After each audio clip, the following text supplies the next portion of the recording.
الله ونفعنا بعلومه وبركاته في الدارين آمين يا رب العالمين. Dan makna ikhtiar itu Allah Ta'ala jadikan iradah pada kita yang dinamakan iradah kulliyah. Dan takluk iradah kulliyah kepada barang yang hendak dibuatnya itu dinamakan ikhtiar. Dan dinamakan juga iradah juz'iyah. Baik. Tuan-tuan, puan-puan, hadirin hadirat sekalian, alhamdulillah. Bersyukur kita kehadiran Allah Subhanahu wa ta'ala dengan limpah kurnianya, curahan rahmatnya, dapat kita menyambung kembali dan meneruskan lagi pengajian kita Paku Iman dan Simpulan Iman. Iaitu jangan lupa kita duduk di dalam membincangkan perbahasan ataupun perbincangan mengenai sifat wahdaniyah, iaitulah sifat keesaan Allah Subhanahu wa ta'ala, sifat ketunggalan Allah Subhanahu wa ta'ala. Maka sifat wahdaniyah itu ulama membagikan kepada tiga bagi. Ada wahdaniyah pada zat, ada wahdaniyah pada sifat, dan ada pula wahdaniyah pada af'al, yakni pada segala perbuatan. Dan af'al itu terbagi kepada dua. Dia panggil af'al dengan makna maf'ul, af'al dengan makna ta'thir. Maka sifat Allah Subhanahu wa ta'ala yang dikatakan asa Allah Subhanahu wa ta'ala pada segala af'al, af'al dengan makna ta'thir, yakni af'al dengan makna memberi bekas. Jadi yang memberi bekas pada mengadakan semua perkara, meniadakan semua perkara ialah sa saja, iaitulah Allah Subhanahu wa ta'ala. Ini yang diamakan ataupun yang dikatakan sa pada af'al, dipanggil sa pada segala perbuatan. Terus itu baik.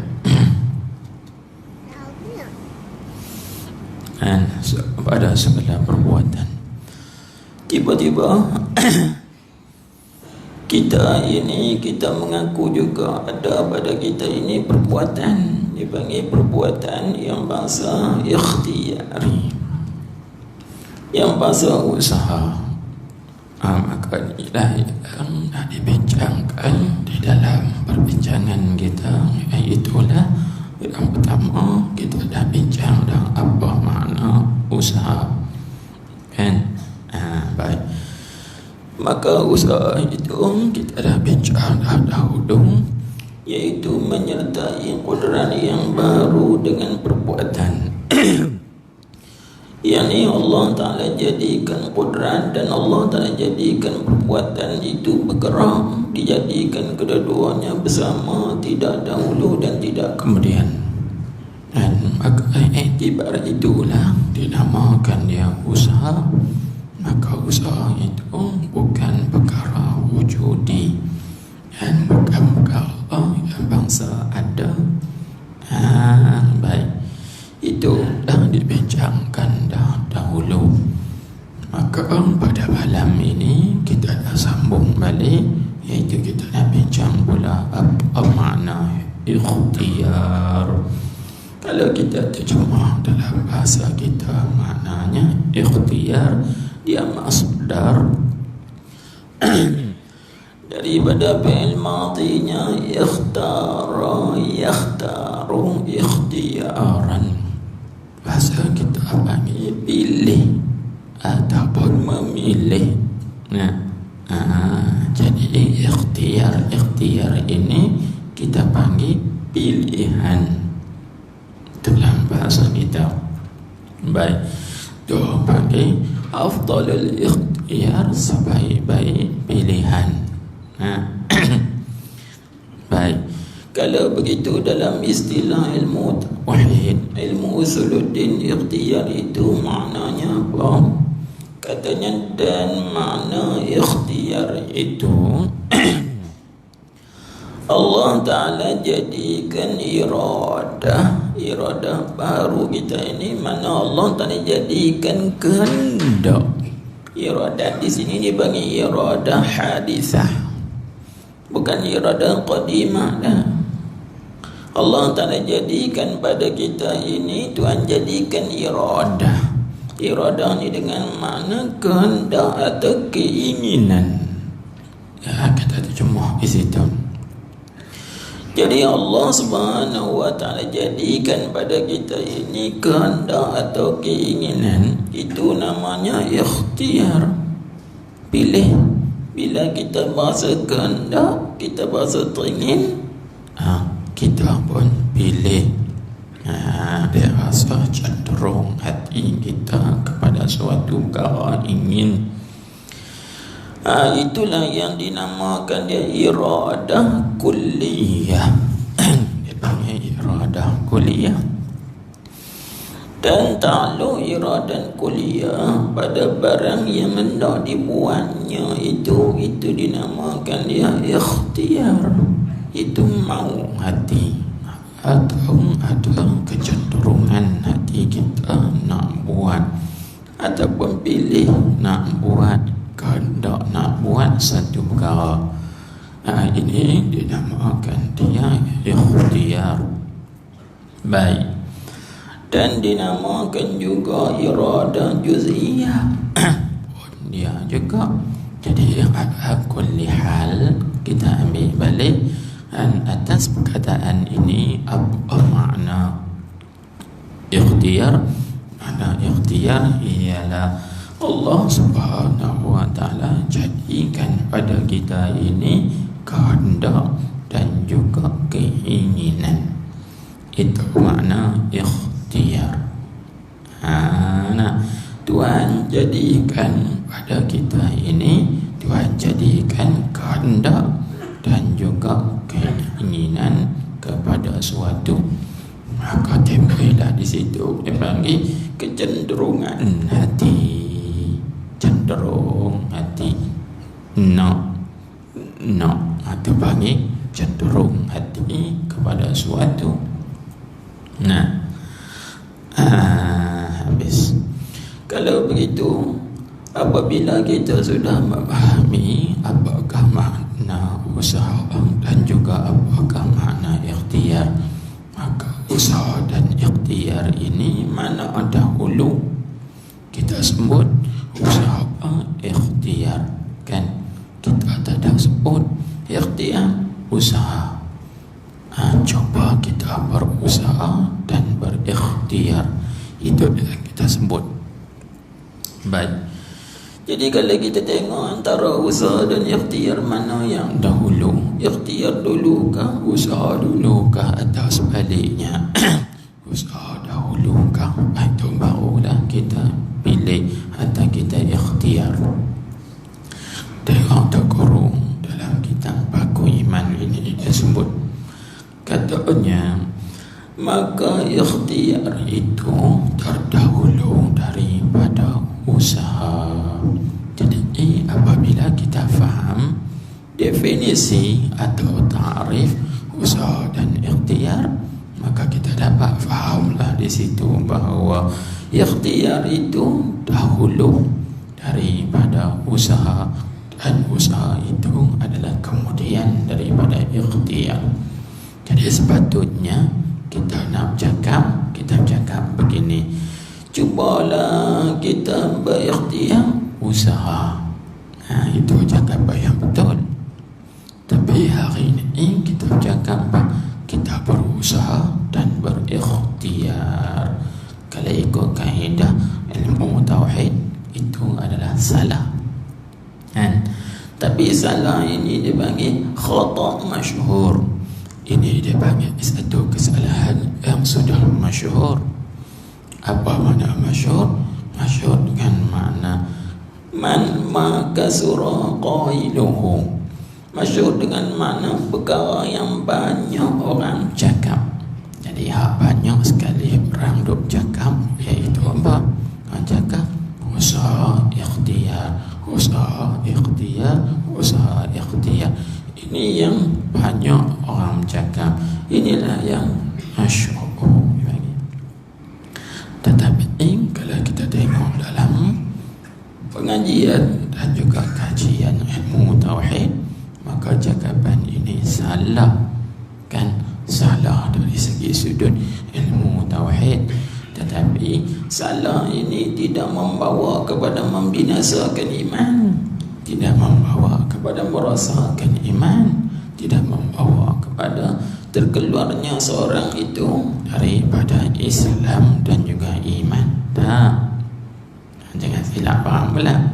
Kata ini cakap salah begini ni boleh membawa kepada rosaknya iman kita.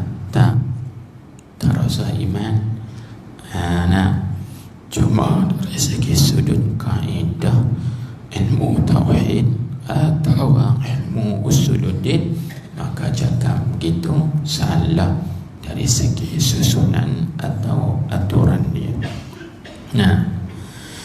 Jadi yang betulnya kita kena kata begini, iaitu cubalah kita berikhtiar dan berusaha. Itu baru yang betul, sebab ikhtiar itu lebih dahulu daripada usaha. Pasal apa kata lebih dahulu daripada usaha? Kerana ikhtiar iaitu Allah telah jadikan pada kita ini kehendak dan juga keinginan. Itulah bahasa kita panggil kecenderungan. Cenderung kepada suatu, teringin kepada suatu. Ini makna ikhtiar. Itu bila kita teringin, kita cenderung pada suatu, kita pun berusahalah untuk mendapatkan sesuatu yang kita ingin tadi. Kita berusahalah untuk mencapai apa yang kita kehendak tadi. Kita juga berusaha untuk memperoleh apa yang kita pilih tadi. Itu orang panggil ikhtiar dan usaha. Habis selesai dah tuan-tuan, puan-puan, hadirin sekalian. Patut tengok dia sebut pula. Katanya maka dengan sebab dibangsakan bagi kita mukallaf ini kan, artinya maka dengan sebab dibangsakan bagi kita ini ada usaha dan ikhtiar. Kemana yang kata kita ni ada usaha ikhtiar? Tengok dalam Al-Quran, Allah Subhanahu wa ta'ala menisbahkan kepada kita ini ada bagi kita perbuatan. Mana yang kata ada bagi kita perbuatan? Tengok dalam Al-Quran, Allah Subhanahu wa ta'ala berfirman, wa ma ramaita iz ramaita walakin Allah rama.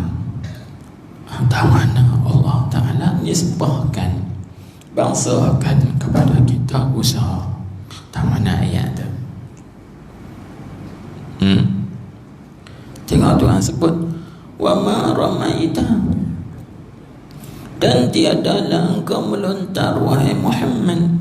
Ini Allah Subhanahu wa ta'ala menafikan perbuatan lontar daripada Nabi Muhammad sallallahu alaihi wasallam. Iz ramaita, ketika engkau melontar. Atau ni ketika engkau melontar, ini dia panggil apa? Isbat.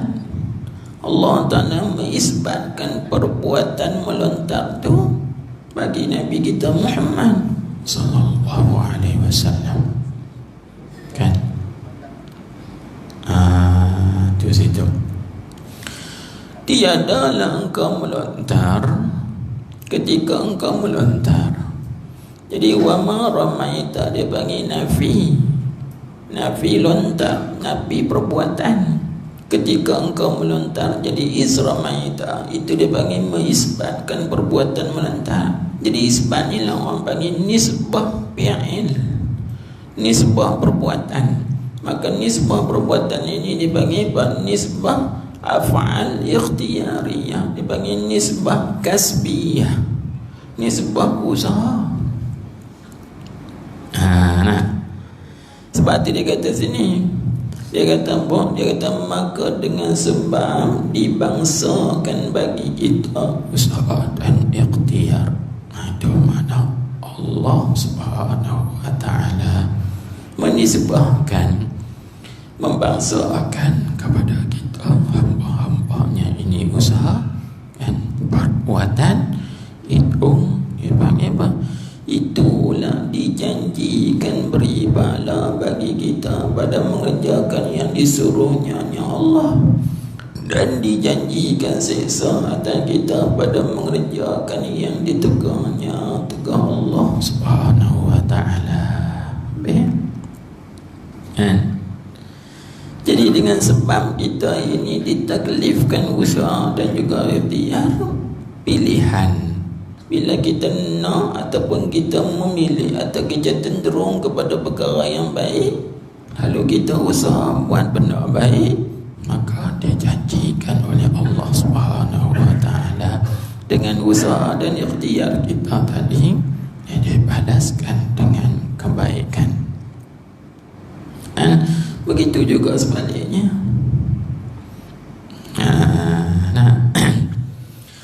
Begitu juga di dalam ayat-ayat yang lain banyak.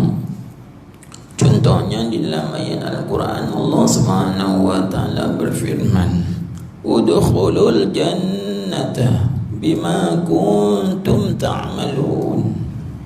Masuklah oleh sekalian kamu ke dalam syurga dengan amalan-amalan yang kamu lakukan. Ini juga dia panggil nisbah perbuatan, nisbah kasbiyah, itu dengan usaha kamu, dengan ikhtiar kamu dan usaha kamu memilih untuk buat kebaikan, maka dibalas oleh Allah Subhanahu wa taala dengan balasan syurga di akhirat nanti. Itu dipanggil nisbah fi'il, nisbah perbuatan. Demikianlah juga dalam ayat yang kita baca, wallahu khalaqakum wa ma ta'malun. Allah Ta'ala lah yang menjadikan kamu dan apa yang kamu lakukan. Ini dia panggil menafikan perbuatan pada kita, yakni menafikan perbuatan nisbah khalqiyah, nisbah menjadikan dan mengadakan. Manakala nisbah menjadi, yakni memberi bekas pada mengada atau menjadi, itu bukan kita. Nah, tapi kalau nisbah kepada kasbiyah, nisbah kepada usaha, itu sabit bagi kita. Kata kita berusaha, kita ikhtiar dan juga kita berusaha. Maka dapatlah kita faham di sini bahawa ikhtiar dan juga usaha itu adalah ketentuan daripada Allah Subhanahu wa taala juga. Kalau balik kepada asalnya adalah ketentuan daripada Allah Subhanahu wa taala juga. Sebab itu bila Allah Taala tentu, Allah Taala tetapkan, maka akan terjadilah dan juga berlakulah seperti mana yang ditetapkan, ditentukan oleh Allah Subhanahu wa taala. Habis itu. Baik. Jadi disebut di sini dijanjikan beri pahala bagi kita pada mengerjakan yang disuruhnya. Jadi disebut dijanjikan beri pahala.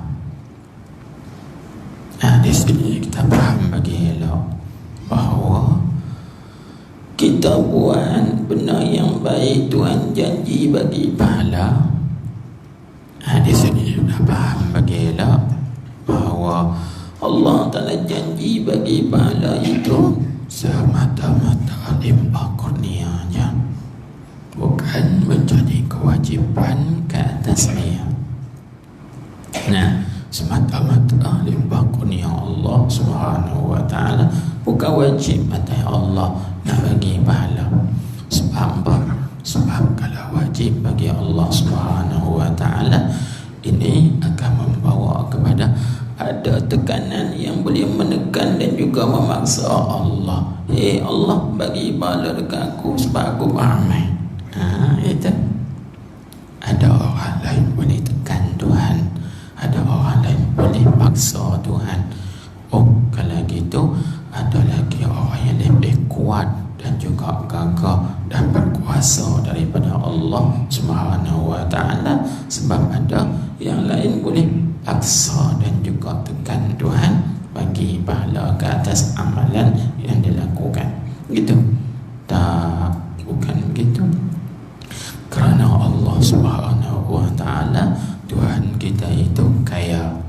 Dia bukan berhajat kepada amalan kita. Itu. Dan juga dia tidak terkesan mudarat sikit pun atas maksiat yang kita lakukan. Kalau kita buat maksiat, dia tak kurang, dia tetap Tuhan, dia tetap mulia, dia tetap sempurna, dia tetap tinggi, agung, besar dan sebagainya. Di situ. Jadi di situ nak keluar satu pahaman dipanggil pahaman Mu'tazilah. Mu'tazilah kata apa? Wajib Allah Ta'ala bagi pahala ke atas orang yang berusaha dan juga ikhtiar dan usaha berbuat kebaikan. Dia kata wajib atas Tuhan bagi pahala ke atas siapa-siapa yang ikhtiar dan juga usaha berbuat kebaikan. Itu Mu'tazilah kata begitu. Pasal apa mereka berkata begitu? Kerana mereka berlaku atas kaedah mereka yang fasidah. Apa kaedah mereka? Wajib atas Allah Ta'ala itu buat salah dan aslah. Wajib atas Allah Ta'ala itu buat salah yang baik dan juga aslah artinya yang terlebih baik. Itu kaedah mereka. Ada pun kita mazhab Ahlussunnah wal Jamaah tak, bukan wajib atas Allah nak buat salah dan juga aslah, tapi harus bagi Allah Subhanahu wa ta'ala buat salah dan aslah. Pasal apa harus? Pasal Tuhan kita itu terkaya daripada tiap-tiap yang lainnya, dan semua yang lainnya berkehendak dan juga berhajat kepada dia. Jadi bila dia janji nak bagi pahala, maka dia bagi pahala, dia tak ingkar janji. Bila dia bagi pahala, itu bukan kewajipan atas dia, tetapi itu semata-mata limpah kurnia dia ke atas kita hamba-hamba dia. Demikianlah juga bila mana disebut dan dijanjikan seksa atas kita pada mengerjakan yang ditegahnya, tegah Allah. Apa yang kita buat ditegahkan oleh Allah, maka dia janji nak seksa. Apa yang tentu ke kena seksa? Di situ timbul dua aliran.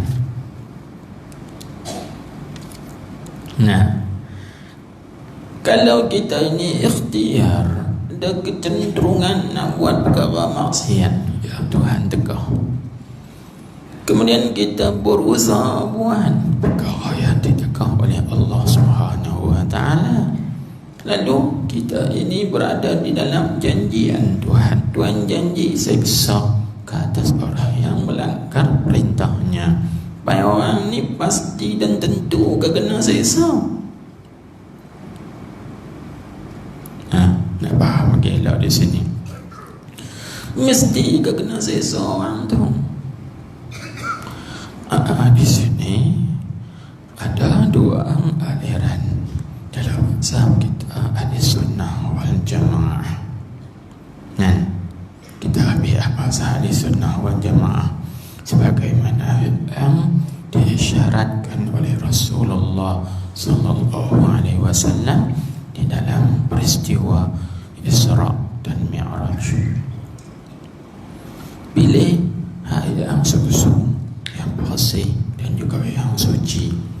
Kan kita tengok dalam peristiwa Isra Mi'raj, sebelum Nabi kita nak dinaikkan ke langit, maka Nabi kita diletakkan, dihidangkan di hadapannya itu dua bekas minuman. Minuman yang pertama iaitulah susu, minuman yang kedua iaitulah arak. Maka Nabi kita Muhammad sallallahu alaihi wasallam memilih susu. Bila mana Nabi kita Muhammad sallallahu alaihi wasallam memilih susu, maka malaikat Jibril alaihi salam berkata bagi Nabi kita Muhammad, "Ya Muhammad, ikhtartal fitrata." Wahai Muhammad, engkau telah memilih fitrah, kesucian, kebersihan. Nah, kesucian dan juga kebersihan lalu ditafsirkan oleh ulama, di antaranya ialah Al-Imam Nawawi rahimahullahu ta'ala.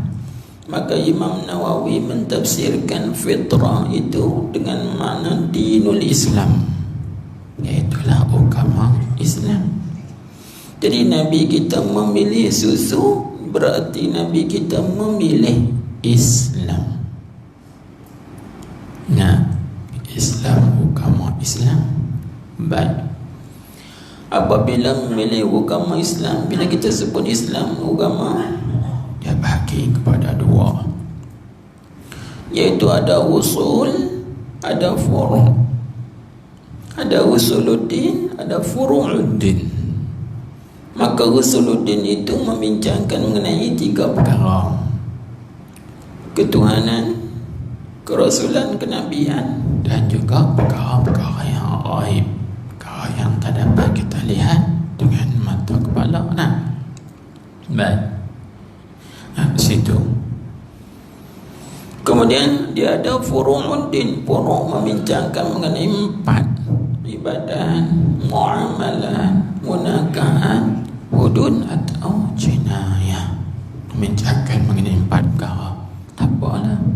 Soalannya tuan-tuan, apakah isyarat yang terdapat di situ? Isyarat yang terdapat di situ, kalau Nabi kita dihidangkan dengan dua minuman, dua bekas minuman, Nabi kita memilih fitrah, memilih susu. Kita hari ini dihidangkan di hadapan kita bukan dua bekas, bukan 20 bekas, bukan 200 bekas, beribu-ribu bekas di hadapan kita. Coba kita tengok, kita dihidangkan dengan agama yang lain, Nasrani, Yahudi, Majusi, itu ini dan bagai-bagai lagi. Tetapi pilihlah agama Islam. Kerana itulah yang dipilih oleh Rasulullah sallallahu alaihi wasallam, syarat dalam peristiwa Isra, yaitu pilih susu. Fitrah itu kesucian, kebersihan. Baik. Kita hari ini juga bila kita pilih agama Islam, dalam agama Islam saja dihidangkan kepada kita ini dalam bab usul, tuan-tuan, berbagai-bagai pahaman ideologi. Ada dihidangkan dengan pahaman Mu'tazilah, Qadariyah, Murji'ah, Syiah, dan macam-macam lagi yang kita tak nak sebut, kan? Tetapi pilihlah Ahlussunnah wal Jamaah. Jangan pilih Mu'tazilah, jangan pilih Qadariyah, jangan pilih Syiah, jangan pilih yang lain-lain lagi. Pilihlah yang Ahlussunnah wal Jamaah. Itu fitrah, suci. Kan? Demikianlah tuan-tuan. Dari segi furu' kita juga dihidangkan dengan pelbagai mazhab. Mazhab tu, mazhab ni, mazhab tu, mazhab ni. Tetapi pilihlah salah satu daripada mazhab yang empat yang muktabar. Syafi'i kah kita, Maliki kah kita, Hanafi kah kita, Hanbali kah kita? Asalkan kita ini Muhammadiyin. Asalkan kita tidak meninggalkan syariat Nabi Muhammad sallallahu alaihi wasallam. Kan? Kun Hanafiyan boleh, bal kun Muhammadiyan. Kita nak bermazhab dengan mazhab Nabi boleh, kita nak bermazhab dengan mazhab Syafi'i boleh, kita nak bermazhab dengan mazhab Maliki boleh, kita nak bermazhab dengan mazhab Hanbali boleh. Tapi jangan kita ini terkeluar daripada jalanan Nabi kita Muhammad sallallahu alaihi wasallam. Ini isyarat yang terkandung. Demikianlah juga tuan-tuan, di dalam mazhab Ahlussunnah wal Jamaah itu ada imamnya, yaitu Imam Abu Mansur, Imam Abu Hasan al-Asy'ari dan juga Imam Abu Mansur al-Maturidi. Maka dua imam ini ada sedikit berlaku khilaf, perselisihan pandangan dan juga pendapat, sehingga ulama mengumpulkan masail al-mukhtalafah bainal asy'ariyah wal maturidiyah, masalah yang berlaku khilaf antara Imam Abu Hasan Asy'ari dan pengikutnya, dan juga antara Imam Abu Mansur al-Maturidi dan pengikutnya, sehingga 12 masalah berlaku khilaf. Nah, antaranya masalah apa? Masalah sifat takwin. Sifat takwin. Imam Abu Mansur kata sifat takwin itu sifat yang azaliyah yang ada di zat Tuhan. Manakala Imam Abu Hasan Asy'ari kata tak, sifat takwin itu bukan sifat yang azaliyah, tetapi dia sifat yang hadithah, sifat yang baru. Maka masing-masing ada jalan dan juga ada hujah. Baik, mungkin tuan-tuan tak faham lagi saya nak bawa ke mana ni. Tenang dulu, rehat dulu bagi laluan azan.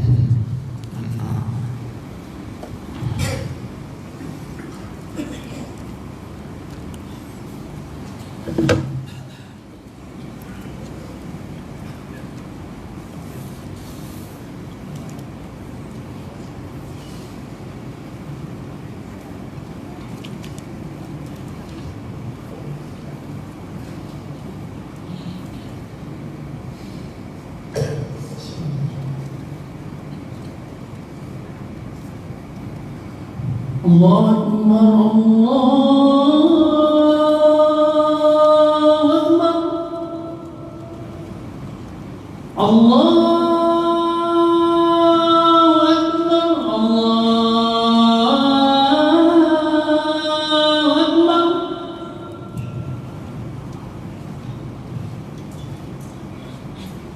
Asyhadu an la ilaha illallah.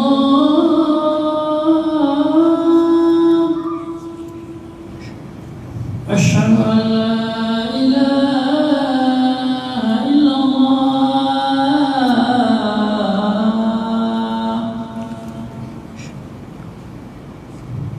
أشهد أن محمدا رسول الله.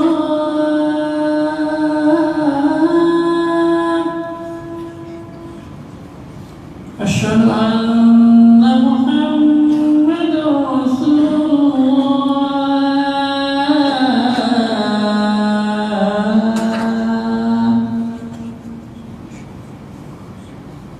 حي على الصلاة،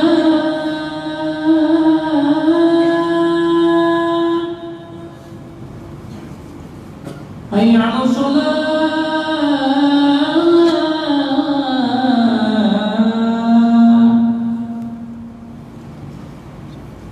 حي على الفلاح،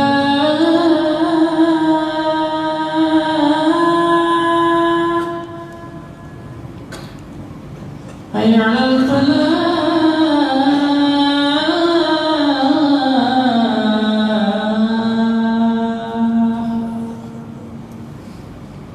الله أكبر الله أكبر لا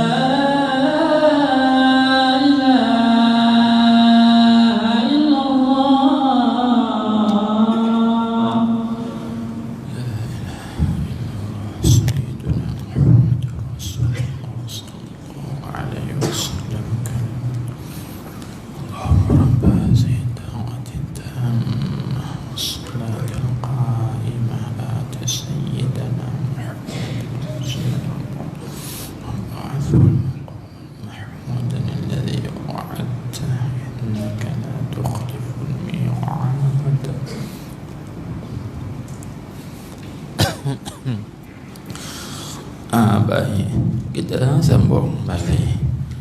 Jadi berlaku perselisihan di antara Imam Abu Hasan Al-Asy'ari dan juga Imam Abu Mansur Al-Maturidi. Ulama mengumpulkan hampir 12 masalah, kan? Jadi bukan saya nak bincang satu persatu dengan tuan-tuan perempuan. Kalau bincang tak habis.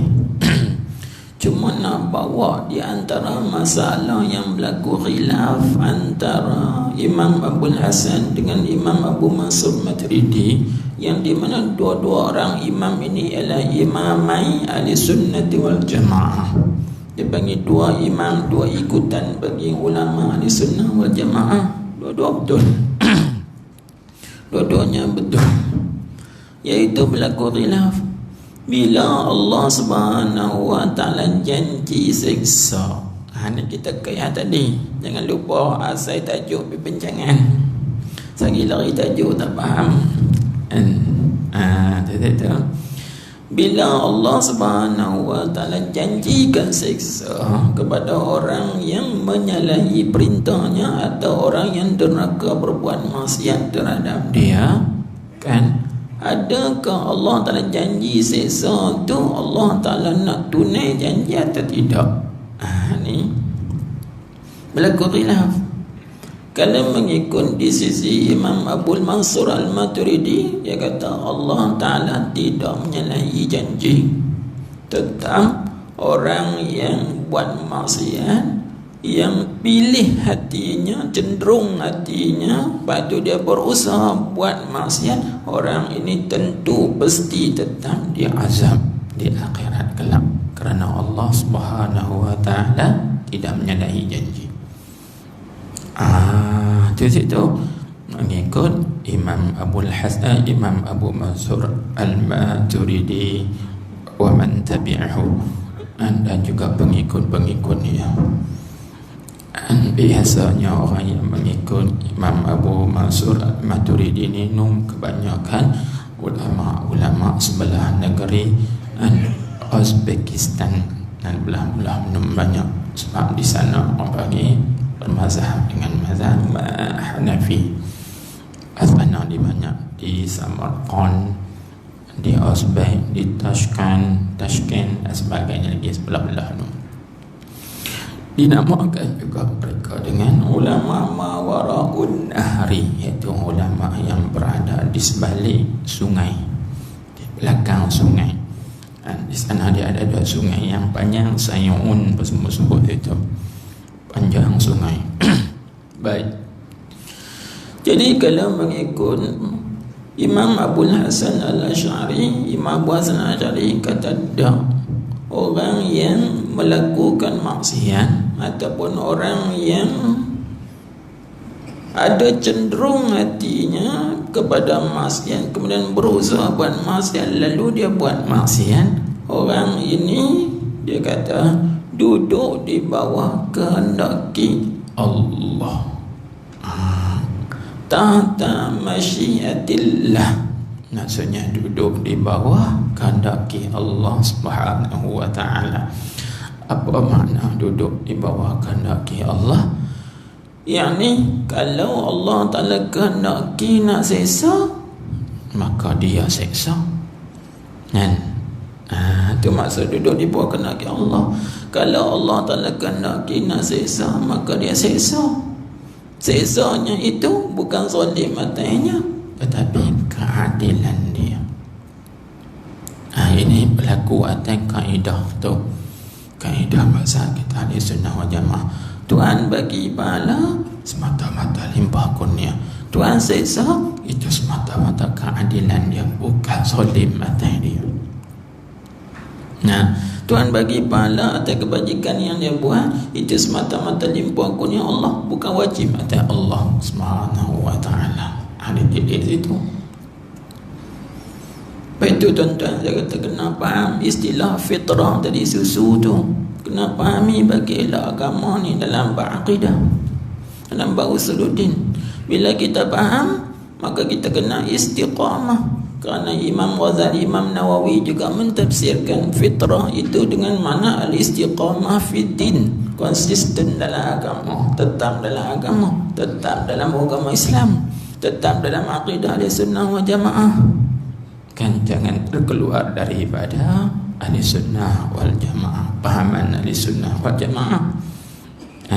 Itu baik.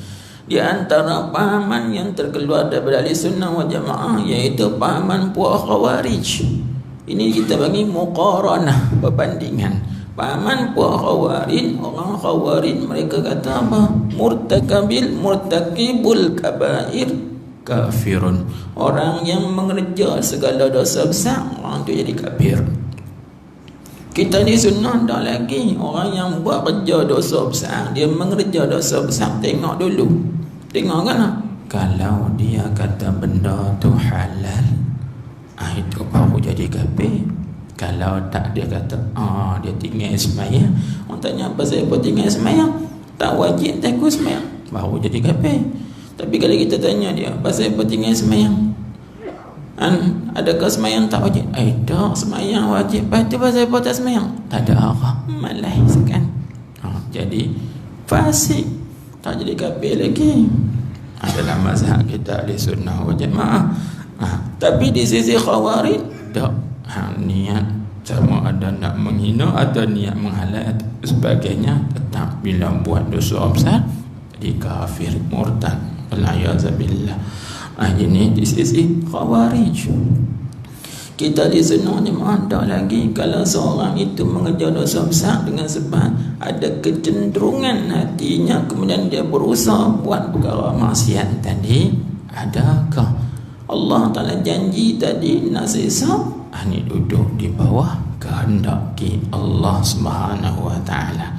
Dengan makna kalau Allah Ta'ala azab dan seksa, itu semata-mata keadilannya, bukan zalim atas dia. Tapi kalau Allah Ta'ala kehendaki nak memaafkan dia, mengampunkan dia, maka itu adalah semata-mata limpah kurnia Allah ke atas hamba itu. Duduk di situ dulu. Jadi bila kita tengok di sini, berlaku khilaf antara Imam Abu Hasan Asy'ari dan pengikutnya, dan di antara Imam Abu Mansur Maturidi dan juga pengikutnya. Khilaf ini dipanggil khilaf lafzi, bukan khilaf maknawi. Khilaf pada lafaz.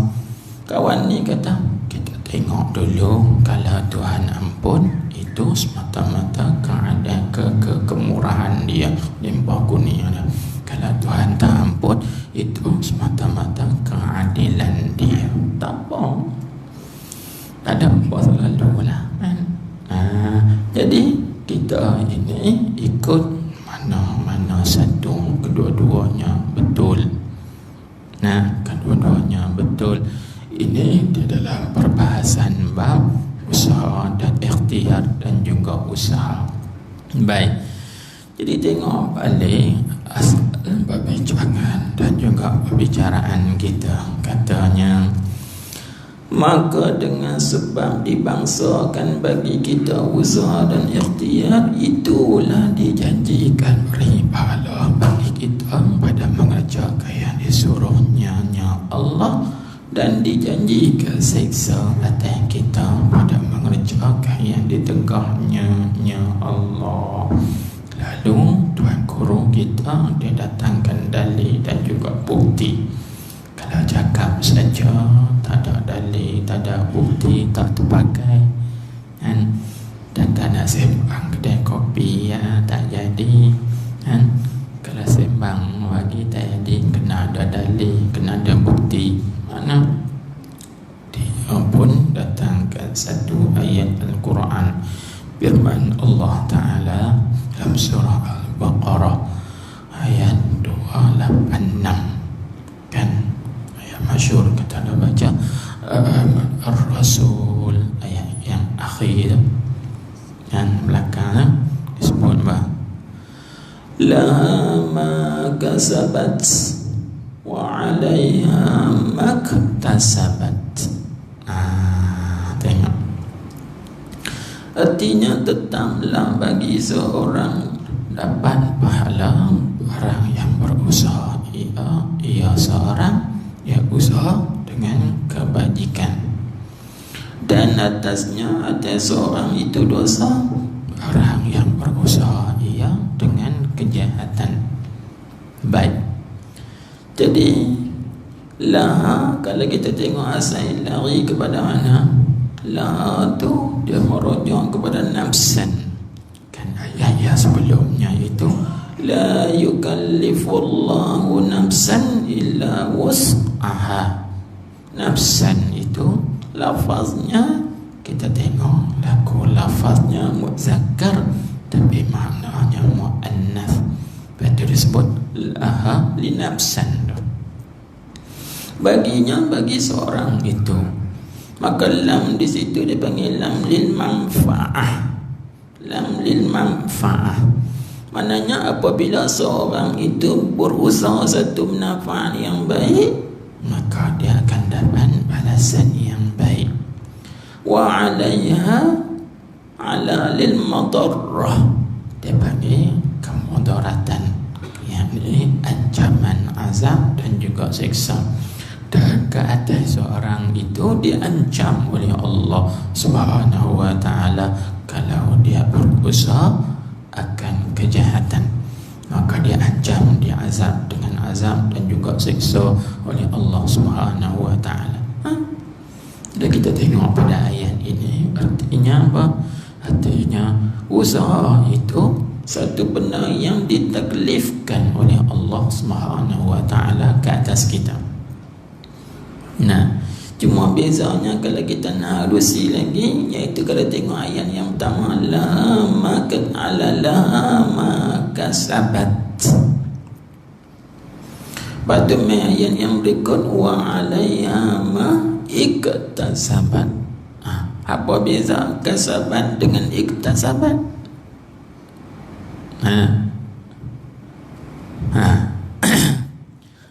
Ini kena ambil perhati. La ma kasabat disebut kasabat. Padu wa alaiha ma iktasabat, dia tambah lagi kan. Kalau orang mengaji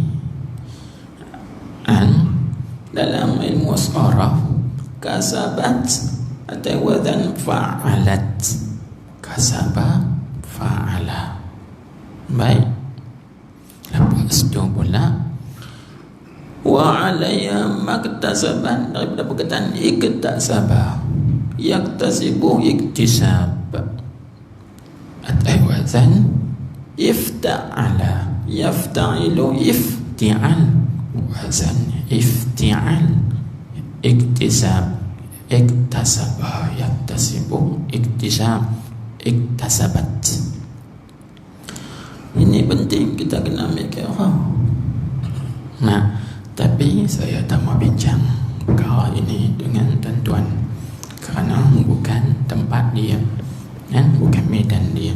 Lain kali insya-Allah Subhanahu wa ta'ala. Cuma kita nak kembali balik daripada ayat ini, kita dapat pahami bahawasanya usaha itu yang kita sebut kasabat, kasbun. Usaha itu adalah satu benda yang ditaklifkan oleh Allah Subhanahu wa ta'ala. Telik situ. Batu ulama menyebut di antaranya ialah Syekh Ibrahim Al-Laqani dalam matan jawarahnya menyebut wa indana lil abdi kasbun kullifa. Di sisi mazhab kita di sunnah wal jamaah, kita hamba ini ditaklifkan akan usaha. Wa indana lil abdi kasbun kullifa. Kita taklifkan pada kita setiap hamba ini akan kasab, yakni akan usaha. Tengok. Jadi kalau kita usaha dengan makna pilihan hati kita, mau hati kita nak buat baik, kemudian kita usaha ke arah kebaikan tadi, maka dibalaskan kita ini dengan kebaikan. Tapi kalau ada kecenderungan hati kita, ikhtiar itu, kecenderungan hati kita ke arah maksiat, kemudian kita berusaha pula nak buat maksiat tadi, lalu kita pun buat, maka di situ dibalaskan kita ini dengan kejahatan. Jadi bila kita pilih balasan baik, pilih pula balasan baik dengan balasan jahat, semuanya ditentukan oleh Allah adalah dengan iradatullah, dengan kehendak Allah Subhanahu wa ta'ala, yakni dengan perbuatan Tuhan. Tuhan yang buat. Usaha yang baik kita Tuhan yang buat, usaha tak baik kita pun Tuhan yang buat. Tapi ditaklifkan ke atas kita ini usaha tadi. Pilih pada hakikat Allah Ta'ala yang buat perbuatan itu. Sebab itu di dalam ayat yang lain Allah Ta'ala berfirman, فَأَمَّا مَنْ طَغَى وَآثَرَ الْحَيَاةَ الدُّنْيَا فَإِنَّ الْجَحِيمَ هِيَ الْمَأْوَى. Tuhan sebut, ada pun orang yang melampaui batas, melanggar perintah-perintah Allah, dan dia mengutamakan kehidupan dunia, dia tak peduli kepada akhirat, maka Allah Subhanahu wa ta'ala kata apa balasan orang ini? Fa innal jahima hiyal ma'wa. Neraka jahim itulah tempat tinggal dia, tempat kedudukan dia di akhirat nanti. Sebaliknya Tuhan sebut pula, wa amma man khafa maqama rabbih wa nahan nafsa 'anil hawa fa innal jannata hiyal ma'wa. Tuhan sebut, ada pun orang yang takut kepada keagungan Tuhannya, dia mencegah dirinya daripada mengikut hawa nafsu, maka sesungguhnya syurga itulah tempat tinggalnya. Ni ada syurga, ada neraka. Neraka itu balasan bagi orang-orang yang berusaha buat kejahatan. Manakala syurga itu tempat balasan dan juga tempat tinggal bagi orang-orang yang berusaha berbuat kebaikan. Baik, kita tengok kan. Sebab itu kalau kita pelajari dalam kata-kata hikmah, ucapan karamah yang diungkapkan oleh Imam Abdullah Haddad, baca dalam kitab Hikam Haddadiyah, dia panggil Hikam Haddad. Imam Abdullah Haddad dia sebut apa? Tengok hikam yang pertama sekali dia sebut al-hikmatul ula. Dia kata apa? Al-khalqu ma'al haqqi la yakhlu ahadun minhum min dairatain. Sekalian makhluk ini, keadaan kita, kebersamaan kita dengan Allah Subhanahu wa ta'ala, kita ini tak sunyi, tak lepas seorang pun daripada dua keadaan atau dua lingkungan. Kita ini tak lepas daripada dua keadaan atau dua lingkungan. Imma fi dairatir rahmah, adakala seorang makhluk itu berada dalam keadaan ataupun lingkungan rahmat Tuhan, atau fi dairatil ataupun berada di dalam daerah hikmah, fi dairatil hikmah, ataupun seorang hamba itu berada di dalam lingkungan hikmah, kebijaksanaan Allah Subhanahu wa taala. Faman kana al-yawma fi dairatir rahmah, siapa yang hari ini, yakni hidup dalam dunia ini, dia berada dalam daerah lingkungan rahman Allah, maka di akhirat nanti dia akan mendapat limpah kurnia daripada Allah Subhanahu wa taala dengan banyak. Siapa yang pada hari ini hidup di dalam dunia ini dalam daerah hikmah, maka di akhirat nanti pada hari kiamat kelak dia akan berada di dalam keadilan Allah. Tengok kesimpulannya atas kata Imam Abdullah Haddad ini, artinya kita ni duduk dalam dua keadaan, dalam keadaan daerah rahmah atau daerah hikmah. Siapa yang duduk dalam daerah rahmah, dia akan dapat limpah kurnia Allah. Siapa yang duduk di dalam daerah hikmah, maka dia akan mendapat keadilan Allah. Tak lepas daripada fadlun adlun. Fadlun ini kebaikan, adil itu kejahatan. Maksudnya siapa yang hidup dalam dunia ini, dia diberi taufik oleh Allah Subhanahu wa taala, diberi kekuatan untuk melakukan kebaikan dan taat khidmat pada Allah. Di akhirat nanti dia berada di dalam limpah kurniaan Allah, nikmat-nikmat curahan Allah.